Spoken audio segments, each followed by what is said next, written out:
Welcome to my homeschool room / dining room. That's the season that follows the summer. It's called the fall Hi. or autumn. And Are you ready? Ready to do a video?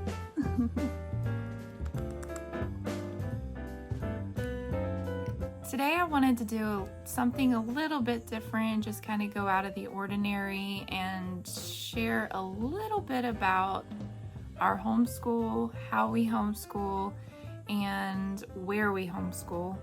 And so I'm sitting right now in our schoolroom area, which also doubles as our dining room.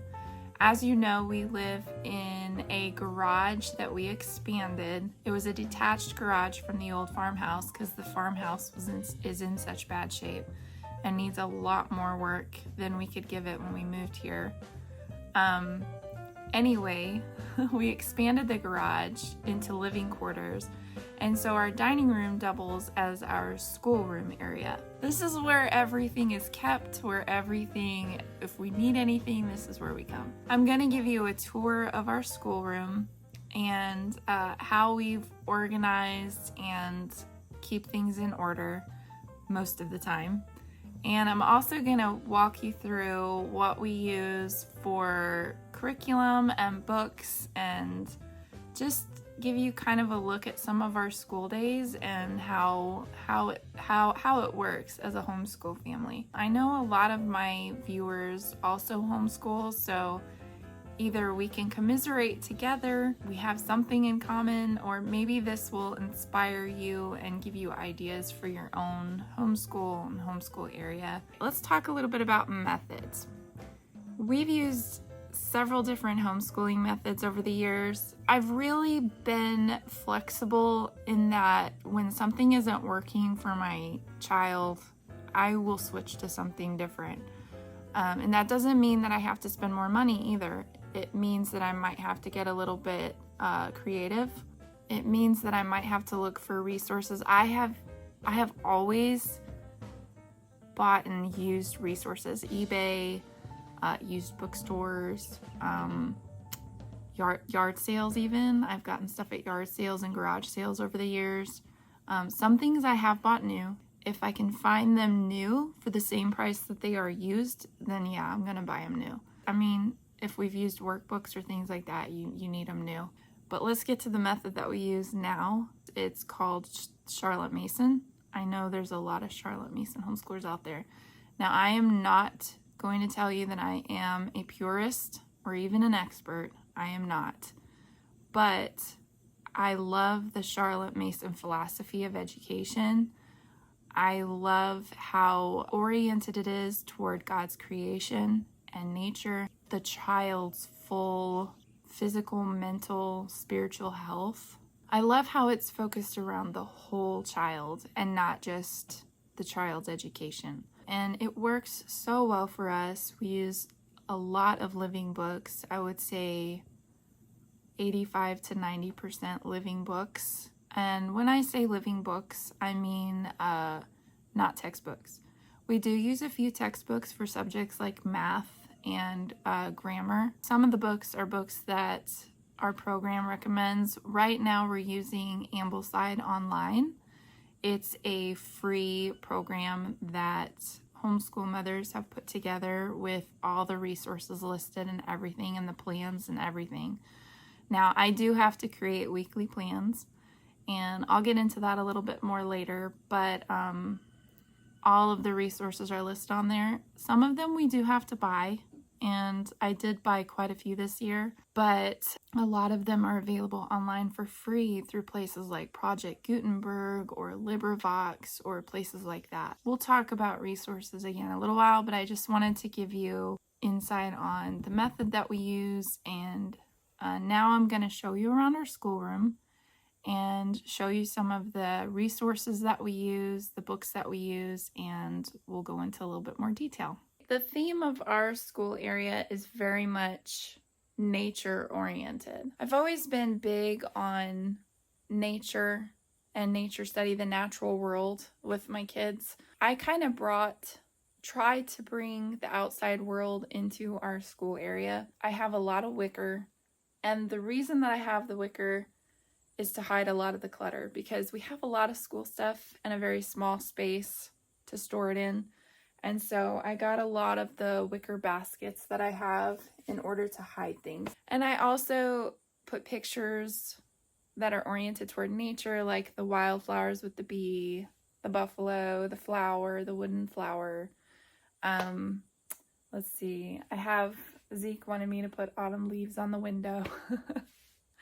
And I put little lights up and things, just something to make it inviting. We also have our bird wall over here, which I tend to change this out seasonally. And then I also have these little nature cards that I will change out.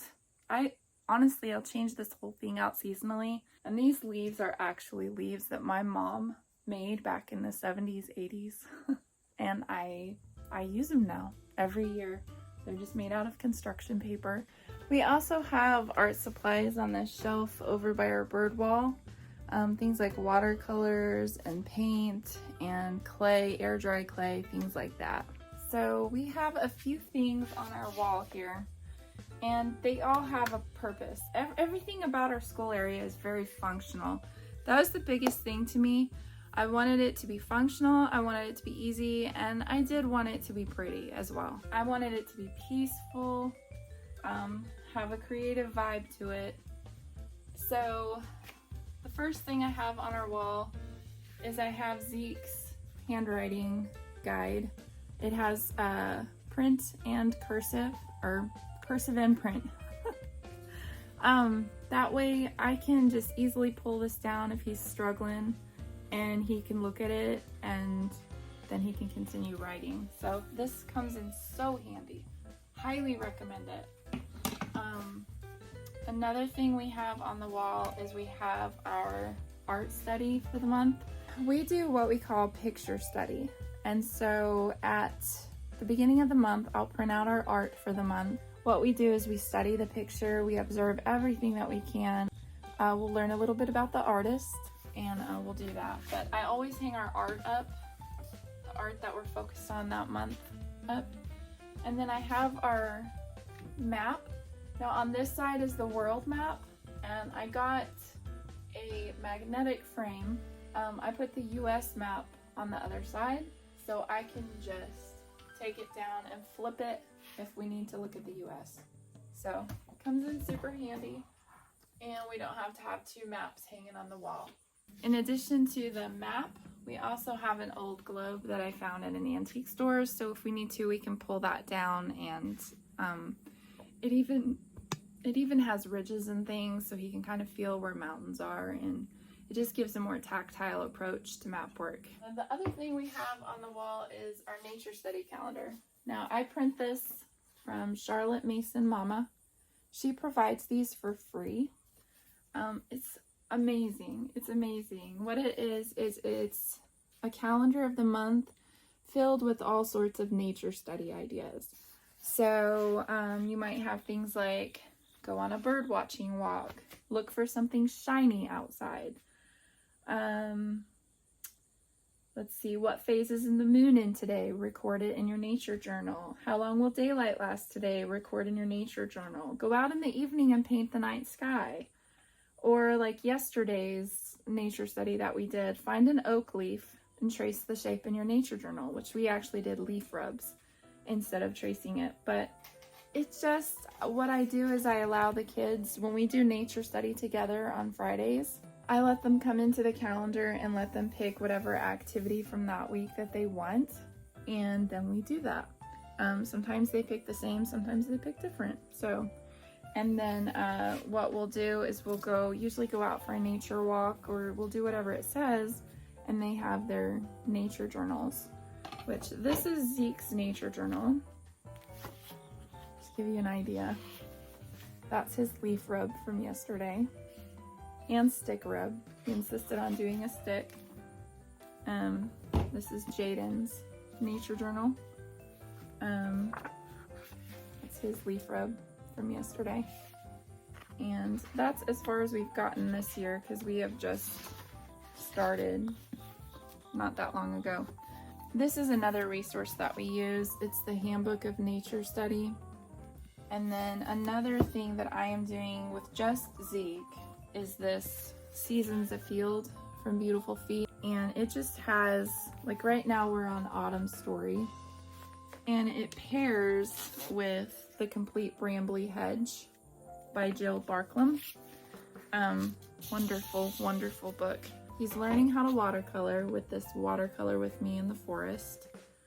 And then next week we'll be going out for a foraging walk and foraging things that he might find in the fall, like feathers, grasses, rose hips, wild onions or garlic, things like that. Seed pods. It will be a lot of fun. That is another resource that we're using for nature study. Another thing that I do is the kids, especially Zeke, he'll do artwork. And so I have a little piece of twine up there with little mini clothespins, and I'll hang up some of his artwork. I only hang a few pieces at a time so it doesn't get too cluttered. And then of course, some of his things from the past that he's made, like his octopus, and we have a solar system hanging up high that we just made a couple weeks ago. But I like to display some of his work. It kind of gives him a sense of pride. I love making things that they make part of the schoolroom. That's a nice way to decorate. Organization. I have a first grader and a 10th grader right now. My 10th grader is working through biology and chemistry. He'll be working through subjects like that for this year and the next 2 years. So we have a lot of lab equipment. So this basket we have, I have a box of gloves because sometimes we have to use chemicals. We have goggles for all 3 of us. And then the microscope and the cords. And I have some little like magnifying glasses and things in here. In this basket, we have all our chemicals. Some of them I keep stored separately from others so they're not a hazard. And then test tubes and beakers, things like that. I got a decorative box, but I have more science-y things in here. Tweezers, just all kinds of things we would need for science experiments, wiring, thermometers, just supplies. Another way that I like to organize is by using old things. I love antiques and old things. So I have this suitcase that's sitting on top of an old wooden fridge. And so in the suitcase, it's a little musty, but I've been working on that with some baking soda. I have a box of baking soda. I have some things that we don't use quite as often because I keep stuff on top of this suitcase. So I have like wiggly eyes and things for art, feathers, pipe cleaners, things like that. I have this old easel from Jacob's art days when he was wanting to oil paint. And I have some old spices and things that we can use, like if we make cinnamon ornaments at Christmas. I'm gonna open up the fridge and show you what's in there. Inside I have crates of craft supplies and art supplies, things like felt and popsicle sticks, and some clay, paper plates, foam crafts, just things like that. Over here I have our shelves. I have a few things stored in baskets up here, things that we don't use quite as often, old craft supplies or projects that we might want to work on. I have some old Sunday school materials in this basket, so if I want to get those out for stories or Bible, I can get those out and use them. I even have some old flannel graph in here. We have our dictionaries and thesauruses up here, and then patternables and pattern blocks I keep up there. Now the other 2 shelves are our books, and I'll go through that in a minute. And then below I have some white drawers with school supplies. I have some glue, some extra colored paper back there. And then on the bottom I store all of our extra school supplies that we're not using right now, like glue sticks and pencils and pens and erasers and index cards, all that kind of stuff. The shelf below here, I have different art supplies as well, like different colored papers, foam, kinetic sand that Zeke likes to play with, old coloring books, sun catchers, Play-Doh, art books and beading supplies, and then this little caddy for school things, like a lazy Susan, but each thing pulls out. So we can just pull, like, say we want to pull the crayons out. We can pull the crayons out and go to the table with them. Dry erase markers, stapler, paint jars for watercolors and painting. And then we have our little nature basket where he keeps his binoculars. I think we have a compass and we have a couple bird guides. So there's some different kind of art projects and craft supplies and art supplies on this shelf. I talked a lot about living books, and I was going to kind of show you some of the curriculum and the books that we use through Ambleside and also on our own.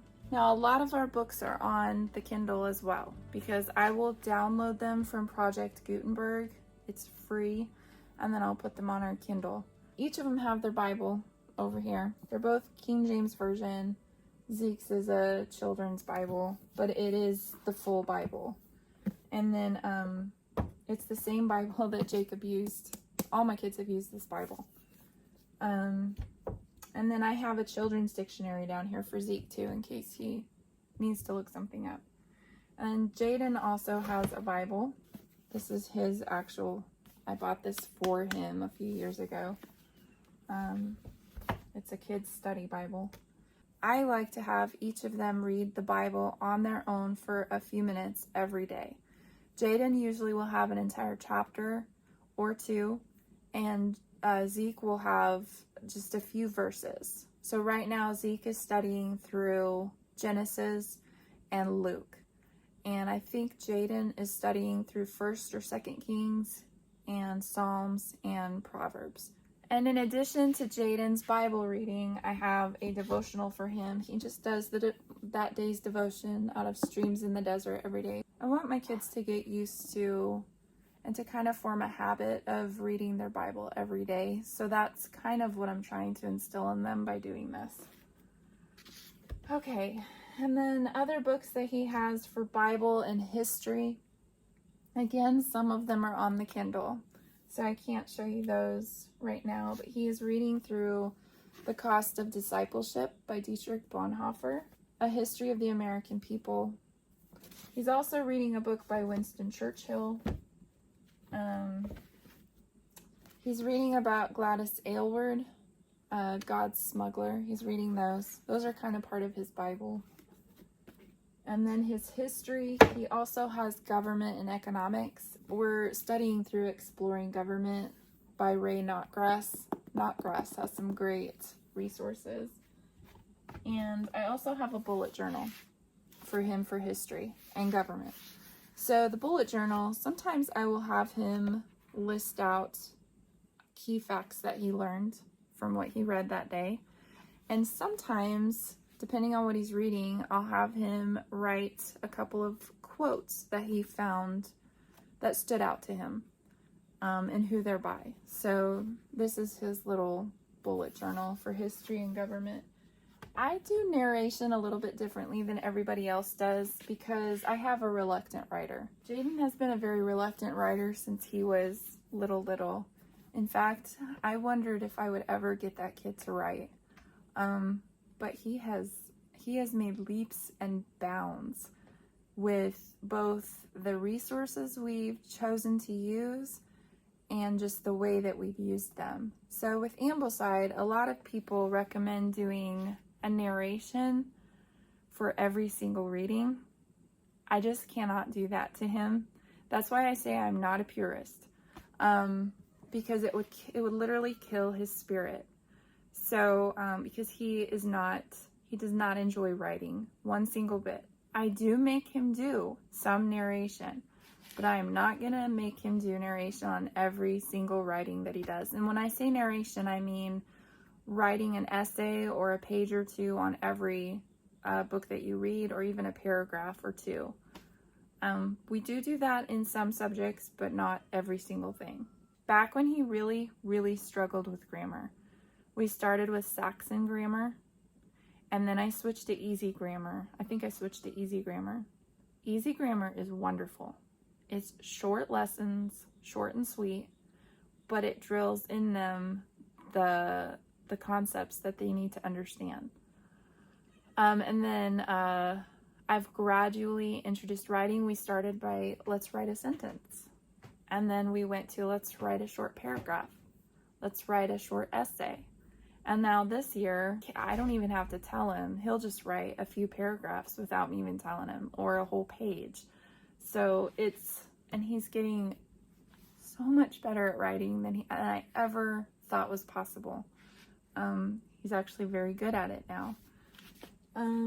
So for grammar, this year we're kind of using what Ambleside recommended for an extra grammar resource if you wanted it. We're using our mother tongue, and we're actually spreading that out over the next 2 years. So we only do 2 lessons a week.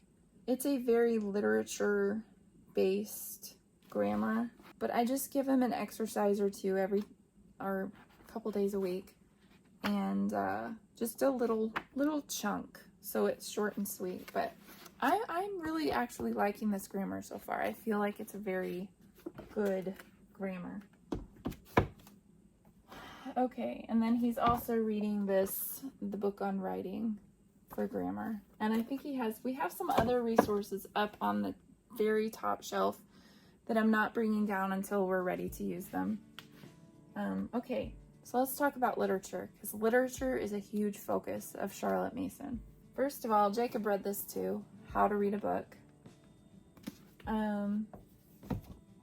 He's reading Uncle Tom's Cabin. Again, he has some things on his Kindle that I'm not going to show here.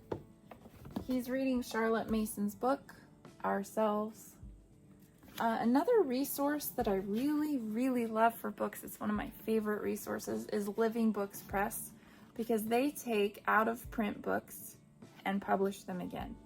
And they are always beautiful. They usually always do black and white versions and then colored versions.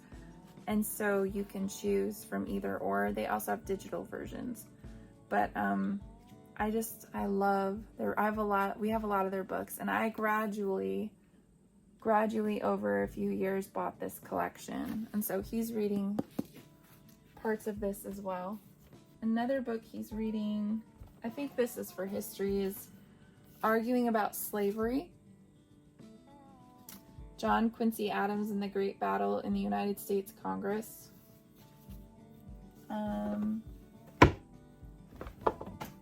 And Invitation to the Classics. He'll be reading about many different authors in that. Okay, for science. High school science had me stumped until I got into the Ambleside forum and really did some digging. And I just did really want to use the mainstream curriculums like Abeka and Bob Jones. I just didn't want to do that. We've used Abeka in the past, and it's never worked well for us. This year, digging into that forum, I found Sabbath Mood Homeschool, which is amazing. And I figured out that we were a couple years behind on their schedule. So I emailed her, and I asked her, the writer of this curriculum, I asked her, where do I start? How do I start Jaden, and what should I start with him, and how should we proceed through the next 3 years of his school, so I can make sure that he is ready for whatever he chooses to do.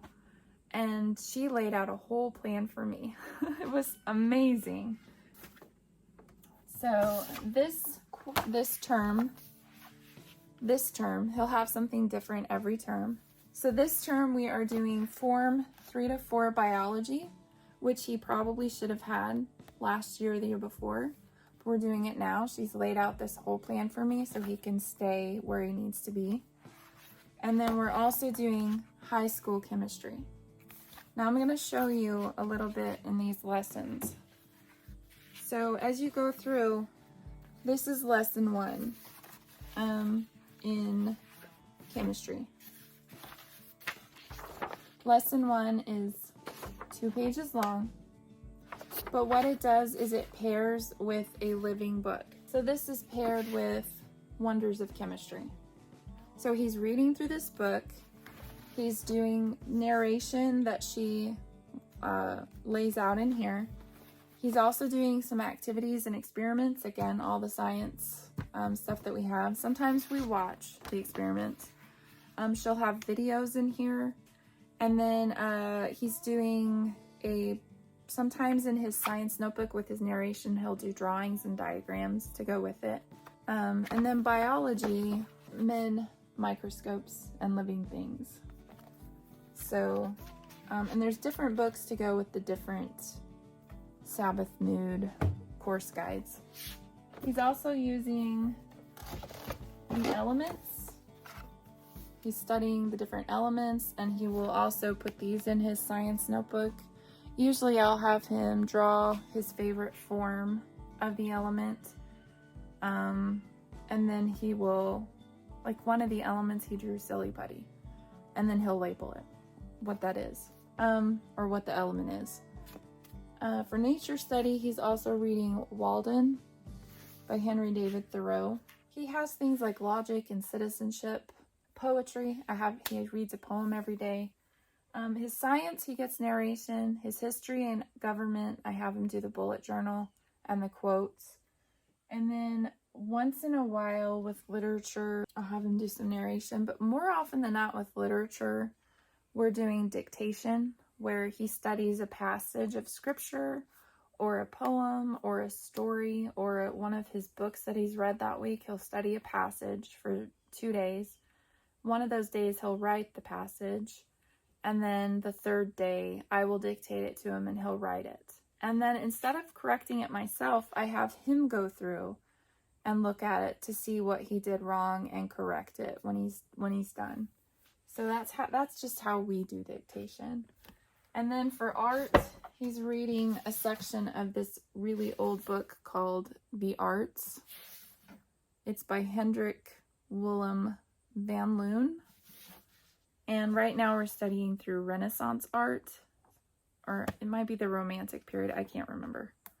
Anyway, he's reading sections of this for his art study to go along with the picture study. So Jaden's also going to be he's reading biographies. Right now he's reading the narrative of Frederick Douglass. He's going to be reading about Florence Nightingale, Davy Crockett.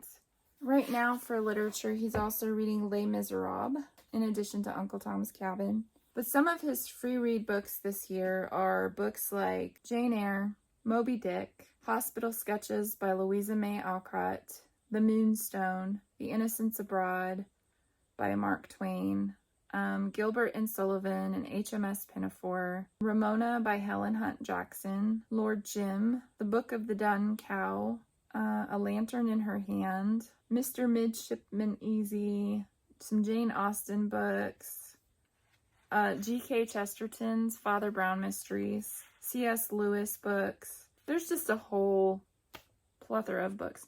And usually what I'll do is Monday through Wednesday, I'll have him pick from the basket of books that I've provided for free read or on his Kindle free read collection. And then on Thursday and Friday, he gets to pick whatever book he wants, whether it's a library book or whatever he wants to read. He gets to read that on Thursdays and Fridays for free read. Now I'm going to kind of look through Zeke's books with you and kind of some of the resources that we use for him. For the last couple years, Zeke has really, really loved using the good and the beautiful for his language arts and his math. Now, with Charlotte Mason and with Ambleside, don't necessarily need language arts. I like to add just a little bit. This is why I say I'm not a purist. He loves the good and the beautiful. I love the good and the beautiful. So for this year, at least, we're using their language arts and their math. This is the language arts. It's beautiful, and it incorporates geography and art and different things into it. And this is how I've taught Zeke how to learn to read, is through their language arts. And he's picked up on it like that. With Jacob, he went to a school, a Christian school, the first for his kindergarten year. Looking back, I wish we hadn't done that. While it was good for him to go to school, he really struggled with reading, and his teacher would get very frustrated with him. She wasn't mean or anything, I'm not saying that. Looking back, I know that he wasn't ready to learn to read. And going through that struggle with him, I determined in my mind that with Jaden and with Zeke, I was gonna wait till they were ready, till I knew that they were ready. So Jaden, I waited a little longer. I think it was 6 before I even taught him how to read, and he picked up on it like that. Zeke, the same way. I waited until he was ready. He was, last year we started kindergarten when he was 6, picked up on it like that. No problem whatsoever.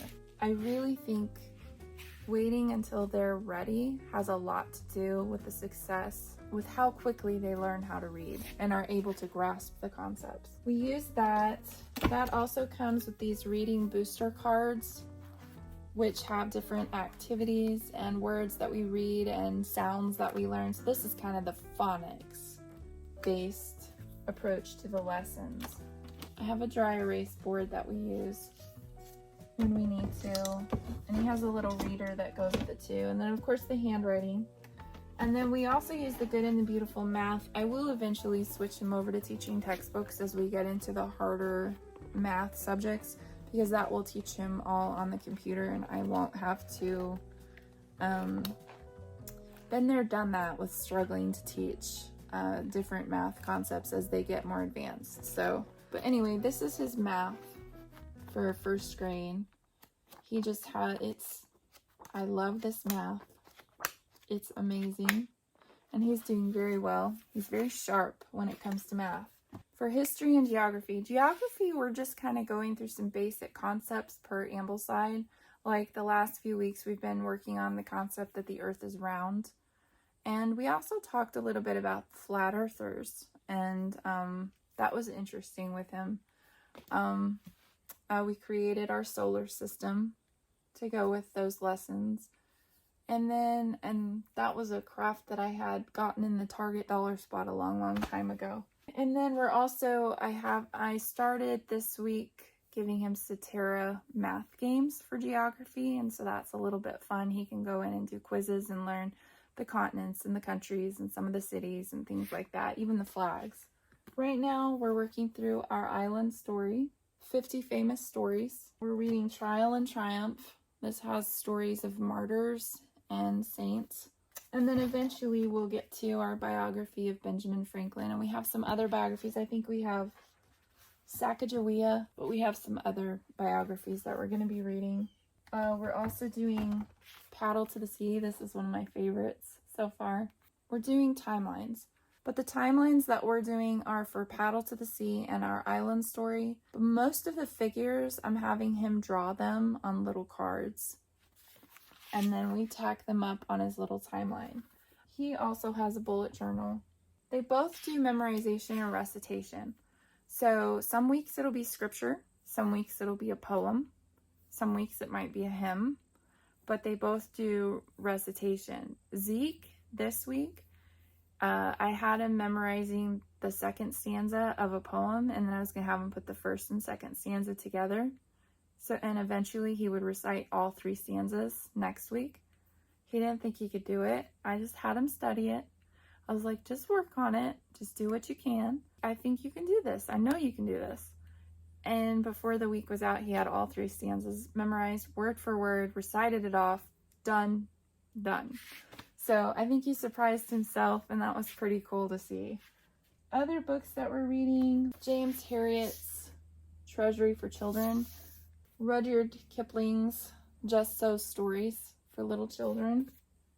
We have the Burgess Bird Book, which is another living books, Parables from Nature, and Tales from Shakespeare. Some of the other resources that Zeke is using this term. One of my favorites is the Blue Fairy book. I love reading the fairy tales. Some of his free read books include things like Charlotte's Web, Peter Pan, Pinocchio, The Red Fairy Book, St. George and the Dragon, The Velveteen Rabbit, Little House in the Big Woods, Pocahontas, King of the Golden River, And I've gotten him some others like the Little Bear books and Paddington and Magic Tree House, all sorts of books that I think he might like. And he also goes to the library. He has a whole stack of Minecraft books right now, so I do the same thing with him. Monday through Wednesday, he picks out of the basket and reads. That way we get some non-fluff books. And then Thursday and Friday, he gets to pick whatever he wants to read. So it's usually a Minecraft book or something he's gotten at the library, even if it's a graphic novel. I'm of the mindset that if they're reading, let them read what they want to read, as long as it's decent for them to read. But let them read what they want, even if it is fluff. They're reading. They're reading words. They're learning. They're putting ideas together. Just let them read. The thing that I use as a resource for reading is Read Aloud records. I have a bunch of old records from my childhood and even records that I've gotten over the years at antique stores. And so I'll use those and let Zeke listen to them and follow along in the book as he's listening. And that's a great way to have someone else read to them if you're short on time that day. Another shelf that I have books all over this place, but I have another shelf that's full of homeschool resources, Bibles and Bible resources, and then, children's Bible resources, and then another shelf that has poetry and things like that. So just to give you an idea of how Morning Basket works, because I've talked a lot about Morning Basket, it's how we start every school day. For us, it usually consists of a little bit of Bible, a little bit of history, a little bit of music and art, sometimes some poetry, and usually some fun reading as well. Monday, Wednesday, Friday, we read a chapter out of the Biggest Story Bible. It's a beautiful, beautiful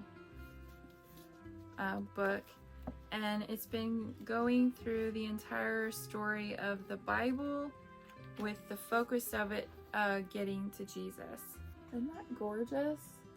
Now, on Tuesdays and Thursdays, I like to incorporate either a missionary story or some kind of historical, biblical. Sometimes I've read things like The Voice of the Martyrs magazine, or last year we read Missionary Stories with the Millers. That was really good. And then 4 days a week we're reading a chapter from this Truth Quest history, and we're going through Age of the Revolution 2 right now. It goes along with Jaden's history. So this gives a lot of facts about history, and then it also gives like really detailed book lists for those facts. We mainly read the facts together. It's usually a little chapter, like a page or two, and then, or sometimes even just a paragraph, and we'll talk about it if we want to. But we're doing that. We've also done a president study in the past where we read about the different presidents throughout history. And then we do our picture study. I bring the picture up on the TV. We do that 1 day a week. And then another day a week we do a composer study. So Ambleside has different composers and their works listed out. We'll listen to the music and we'll also learn about the composer. Last year I kind of veered off on my own path, and I may do that some this year too, but we studied a lot of film composers, and that was a lot of fun. People like John Williams, Hans Zimmer. It was a lot of fun doing that. We're also 1 day a week we're watching an episode of Destinos to introduce them to the Spanish language. Now Zeke is already also kind of dabbling in Mandarin right now through another program that we use on the computer. Oh, every day we read a chapter of our fun book. So last year we finished up the Harry Potter series, and this year we're reading the Chronicles of Narnia. So we just finished The Magician's Nephew yesterday, and we're getting ready to start The Lion, the Witch, and the Wardrobe this next week. This is something that I look forward to every single day, reading this to my kids. I love doing this. We've read so many good books together. We've read the Laura Ingalls Wilder books. We read the Harry Potter series. We read the Ralph Moody books. We've read so many good books together. If you can add a read aloud time into your school day, especially in the morning before you start, I highly recommend doing that. It's so beneficial for both you and your kids. We also listen to hymns and folk songs. So right now I have it Monday, Wednesday, Friday, we listen to our hymn for the month. I usually will bring that hymn up on the television or that folk song, and we'll listen to it, streaming it through YouTube. Our folk song this month has been Acre Drum, so that's been a fun one. And it's funny because when we're listening to the hymn, I find that the tune gets in my head and I find myself singing it through the day. And then the folk song, I caught Zeke singing the folk song last week, so that was fun. So it's getting, just listening to it and sometimes singing with it, it's getting in their heads. Speaking of other things that we do for school, we don't just stay in the books. We get outside, we do stuff together. They have handicrafts every day where they have to do something with their hands. Jaden's usually working on his tractor or helping with another vehicle on the farm or a project. Last year he built chicken troughs for me. Zeke will bake sometimes together. He'll go outside and do things with Daddy, help him milk. We're picking up walnuts around the yard to sell. Just different things like that. Get him involved in things. School is not just about books. It's about life too, and learning life skills and doing things together as a family and on your own, things that you're interested in. So they're being exposed to a lot of different things through our homeschool. Sometimes we'll use things like board games, and then we have a cabinet. It's full of board games if we decide we just don't want to do our lessons that day and we'd rather play a game instead, because sometimes games are just as good as bookwork. One thing I've learned about homeschooling is to be flexible enough that if your child is really struggling that day, switch it up and do something different, even if that means you have to move the schedule around. Be flexible enough to do that. If your family needs to cut wood like we do, and you need one day a week that you can go out and cut all afternoon, make their school lighter that day. Make their school lighter toward the end of the week when they start to flounder, so that they can have some free time to do other things other than schoolwork. Lastly, one thing that I wanted to show you, and that is Homeschool Planet. It's taking me a while to get used to this. It can take me 2+ hours to plan their school for just the week. I try to factor in our schedule. Like I said, some days are lighter than others because we need them to be lighter. So this is our schedule for last week. And this is not all just bookwork. So some of it is things like physical education and handicrafts and 4-H and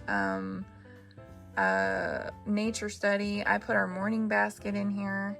It allows me to record the time that it took to complete that lesson. Because in Missouri, you have to keep track of hours.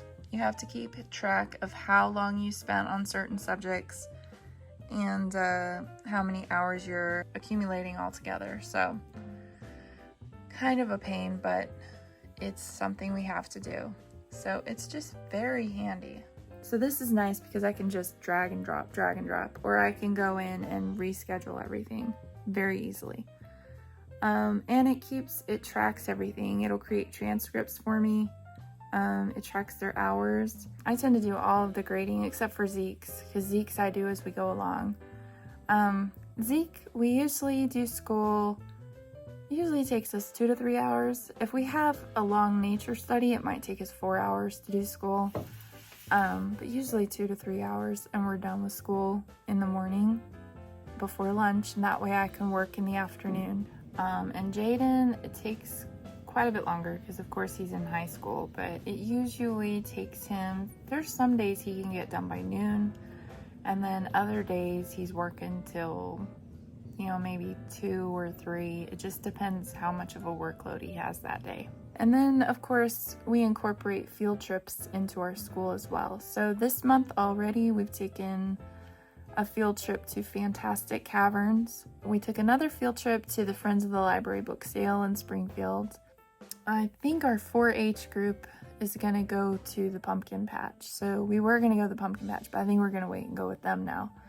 Because that'll be a lot of fun for him, for Zeke. Speaking of outside activities, we've never done a lot of sports. My kids have not really been interested in sports. Sports can be a very controversial subject, so I'm not going to get all into it. So far, we've focused more on the arts than on sports. I mean, if my kids came to me and wanted to play a sport, I'm probably going to do what I can to make sure they can play that sport. Right now, things that my kids are interested in, Zeke is getting involved in 4-H. Hopefully, maybe at some point, he'll be working more with animals, maybe showing at the fair. This year, he's a Clover kid, so he's just kind of tagging along, and they're going to be doing some projects, I think, maybe some bowling and some sport fishing and things like that. Zeke is also wanting to learn to play the piano, so he might start some lessons in the future. And then Jaden takes drum lessons. He's learning to play the bass. He's actually wanting to go to a camp for that. He's also getting ready to show his tractor at the tractor pull at the Older Iron Club in town. So that's something that he's involved in and he's getting involved in. There's all sorts of things that kids can get involved in these days. There's all sorts of things out there for kids. Astronomy clubs. You can do one-off activities, like Dan's thinking about having a guide come out and walk with us through our fields looking for arrowheads. Just find what your kids are interested in and encourage them in that. That's basically what we've done and what has worked for us. That's it. I hope you enjoyed this video. I know it was a little different from my normal videos, but if you'd like to see more homeschooling content, just let me know in the comments, and I will see you guys next time. What number is in the tens place? A one? Yes. So what number is in the ones place? 4. Yes. I want you to tap those letters and say "ah" several times. Can you do that?